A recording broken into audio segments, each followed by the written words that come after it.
అలానే ఇక ఈ శని వక్రంలో సంచరించేటటువంటి రోజుల్లో కొన్ని రకాలైనటువంటి ఫిర్యాదులు కానీ గందరగోళాలు కానీ, అంటే వ్యాపారపరంగా ఉద్యోగపరంగా కొన్ని ఫిర్యాదులు జరిగి ఇబ్బందులు కలిగించే అవకాశం ఉంటుంది.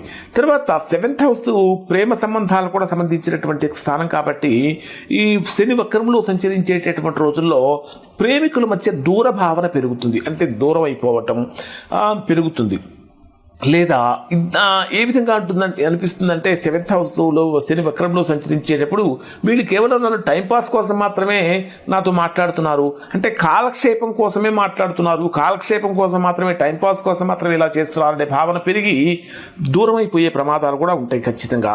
అలానే మానసికమైన స్థితి ఏ విధంగా ఉంటుందంటే ఈ 7th హౌస్లో శని వక్రంలో సంచరించేటప్పుడు సంబంధాల విషయంలో, అంటే కుటుంబ సంబంధాలు కానీ ప్రేమ సంబంధాలలో కానీ మనసు చాలా తీవ్రంగా ప్రభావితం అవుతూ ఉంటుంది. అలానే ఒత్తిడితోటి జీవనశైలిలో, అంటే విపరీతమైనటువంటి ఒత్తిడితోటి జీవనశైలిలో మార్పులు కలిగి ఒంటరితనానికి కూడా ఇక్కడ ఈ రాశివారు గురయ్యే అవకాశం ఏర్పడుతూ ఉంటుంది. ఇవి కన్యా రాశి వారికి సంబంధించినటువంటి ఫలితాలు.